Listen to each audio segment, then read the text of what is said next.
Hello guys, welcome back to my channel money management. उम्मीद करता हूँ आप लोग सभी अच्छे से स्वस्थ होंगे। बात करते हैं आज एक ऐसे टॉपिक पे जो आपको जानना बहुत ज़रूरी है। जो सेबी ने चेंजेस किए हैं, जो इन्वेस्टर है, जो ट्रेडर है, जो आईपीओ में ट्रेडिंग करता है, उसको भी, जो आईपीओ में पैसे लगाते हैं उनको भी, सबों को ये जानना बहुत ज़रूरी है। इसलिए दोस्तों, आज कोई अदर कोई स्ट्रैटेजी से इस तरह की कोई भी चीज़ों में बात नहीं करना है। ये बहुत इंपॉर्टेंट है, इसलिए मैंने ये वीडियो आपके लिए बनाया है। तो दोस्तों, बिना स्किप के वीडियो आपको पूरा देखना है, इसलिए क्योंकि ये इन्फॉर्मेशन है और ये इन्फॉर्मेशन आपको जानना बहुत ज़रूरी है। ठीक है, स्टार्ट करने से पहले दोस्तों, अगर आपने मेरा चैनल सब्सक्राइब नहीं किया है तो सब्सक्राइब कर लें, ताकि आपको ऐसी इन्फॉर्मेटिव वीडियो, साथ के साथ जो हमारी स्ट्रैटेजिक वीडियो है और भी बहुत तरह की वीडियो आपको मिलती रहे। स्टार्ट करते हैं दोस्तों। पहले क्या होता था कि आपके किसी ब्रोकर के यहाँ आपका अकाउंट है और आपके पास स्टॉक होल्डिंग है जो कि डीपी में पड़ा है, या तो वो सीडीएसएल में पड़ा है या वो एनएसडीएल में पड़ा है। तो डीपी होल्डिंग के बदले, डीपी होल्डिंग, आपकी होल्डिंग के बदले आपको लिमिट मिल जाती थी। ठीक है, आप ट्रेड कर पाते थे, लेवरेज आपको मिल जाता था। बहुत सारे स्टॉक ब्रोकर ऐसे थे जो डीपी होल्डिंग पे आपको कोई भी लेवरेज, कोई भी लिमिट नहीं देते थे, बट मेजॉरिटी ऑफ ब्रोकरेज ये थी, ब्रोकर ये था कि आपको डीपी होल्डिंग पे लिमिट दे रहा था। अभी सेबी ने इसको स्ट्रिक्टली बंद कर दिया है। अगर आपको अपनी होल्डिंग पे लिमिट चाहिए तो आपको अपना स्टॉक प्लेज करना होगा। Until and unless you pledge your stock, you will not get limit on your holding। और पहले बहुत इजी प्रोसेस था होल्डिंग में स्टॉक डालने का, अब उसको भी सेबी ने चेंज कर दिया है। आपको लिंक जाएगा, आप ओटीपी जाएगा, आपको जिस स्टॉक को आप चाहते हैं, जिस स्क्रिप्ट को आप चाहते हैं, वही प्लेज होगा, उसी के बेस पे आपको लिमिट मिलेगी। ये चेंजेस आपके हक में बहुत अच्छा है, क्योंकि इससे पहले आपको पता है कार्वी का कितना बड़ा फ्रॉड हुआ। वो यही फ्रॉड था। वो प्लेज किस जो स्टॉक प्लेज में थे क्लाइंट के, वो स्टॉक उनको मिले नहीं। ठीक है, तो ये सारे फ्रॉड को देखते हुए एक तो ये चेंजेस किए गए, दूसरे चेंजेस किए गए हैं मार्जिन में।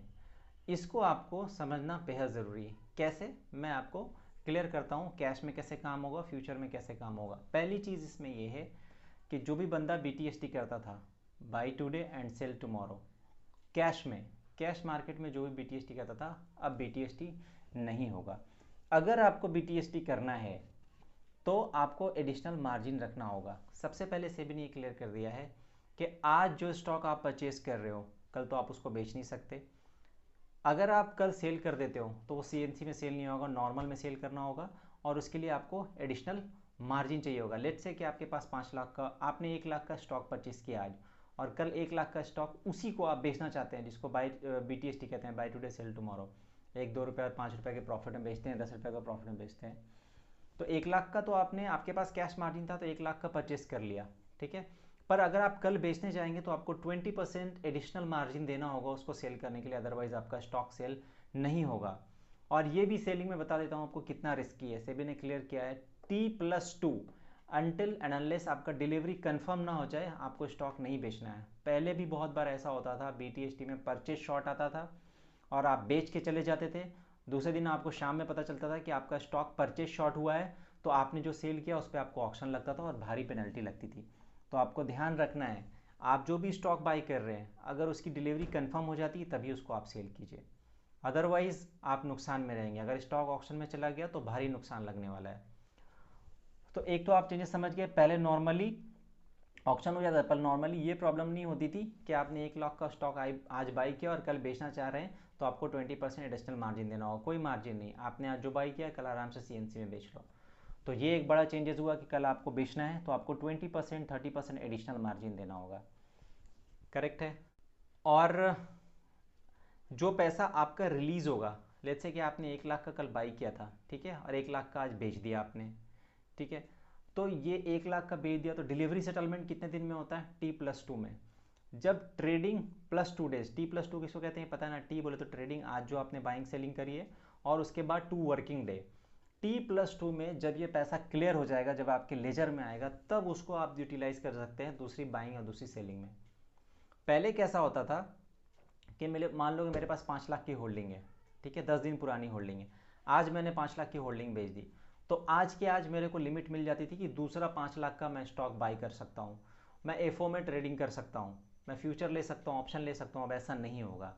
आपने 5 लाख का जो माल बेचा है उसका डिलीवरी, उसका सेटलमेंट होना ज़रूरी है। आपने आज बेचा, ट्रेडिंग +2 वर्किंग डे, तो 3 दिन में ट्रेडिंग प्लस 2 3 दिन में आपका लेजर क्रेडिट होगा, उसके बाद उस पैसे को आप यूटिलाइज कर सकते हैं, अदरवाइज आपको लिमिट नहीं मिलेगी, उस पैसे का कोई यूटिलाइजेशन नहीं होगा।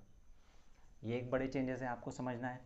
दूसरी एक चीज़ और है, तीसरा एक चीज़ और है जो बहुत इंपॉर्टेंट है। लेट्स से कि आप निफ्टी में काम कर रहे हैं, करेक्ट है, और आज इंट्राडे में आपने निफ्टी में बाई सेल करके कुछ ₹1000 का प्रॉफिट बना लिया, और आप चाहेंगे कि ये ₹1000 का आप कुछ एडिशनल बाई करके जाएं, तो इंट्राडे में आपको इस ₹1000 की लिमिट नहीं मिलेगी। ये एफओ का T+1 का सेटलमेंट है। सेटलमेंट में जब ये आपका लेजर क्रेडिट हो जाएगा तब इस पैसे का आप कुछ बाई कर सकते हैं।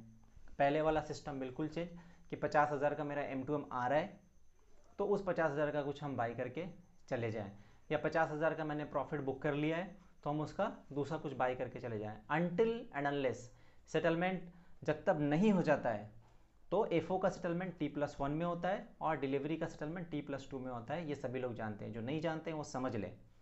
एफओ का सेटलमेंट T+1 में, डिलीवरी का सेटलमेंट T+2 में।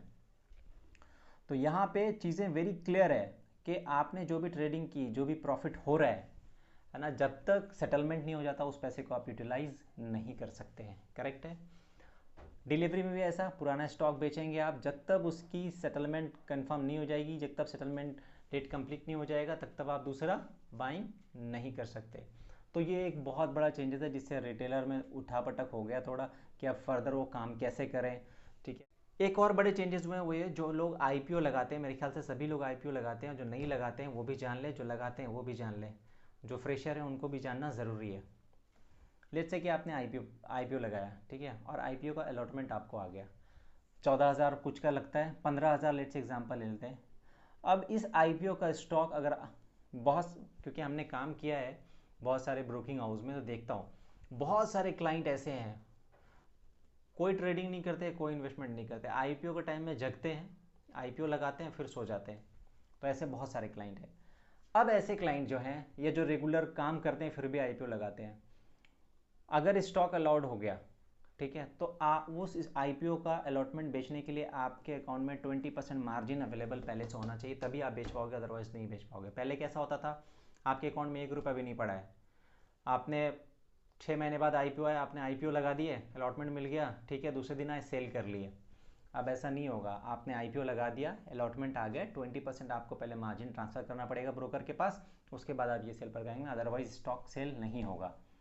तो ये आपको बड़ी बारीकी से ध्यान रखना है कि आईपीओ का भी स्टॉक सेल करने के लिए आपको 20% का मार्जिन ब्रोकर के पास अवेलेबल होना चाहिए। This is what changes done by the SEBI. तो 3 बड़े चेंजेस हो गए दोस्तों।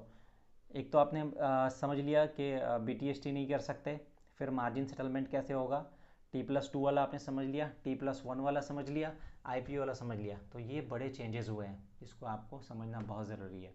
अगर आपको समझ में नहीं आया तो टेलीग्राम पे मेरा चैनल है मनी मैनेजमेंट के नाम से, आप वहाँ पे मुझे मैसेज करके पूछ सकते हैं, ठीक है।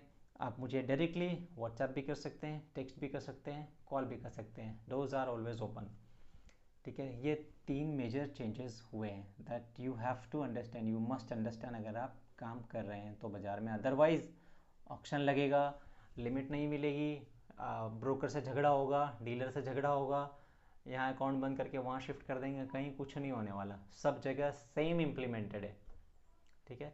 तो दोस्तों ये इन्फॉर्मेटिव वीडियो आज के लिए इतना ही। नेक्स्ट वीडियो में मैं कवर करने वाला हूँ SLB। जो लोग स्टॉक मार्केट में इन्वेस्टमेंट करते हैं उनको SLB ज़रूर सीखना चाहिए। SLB में मैंने पूरे येस बैंक का कॉस्टिंग बाहर कर लिया, आपको पता है मेरे पास 7-8 हज़ार शेयर पड़े हैं, सिर्फ SLB में मैंने सब कॉस्टिंग बाहर कर ली। अब येस बैंक जीरो भी हो जाएगा तो मुझे ₹1 का भी लॉस नहीं होना। तो नेक्स्ट वीडियो आप मिस ना करें SLB पे, ठीक है मेरे दोस्तों। आज के लिए इतना ही, मिलते हैं नेक्स्ट वीडियो में। Thank you so much.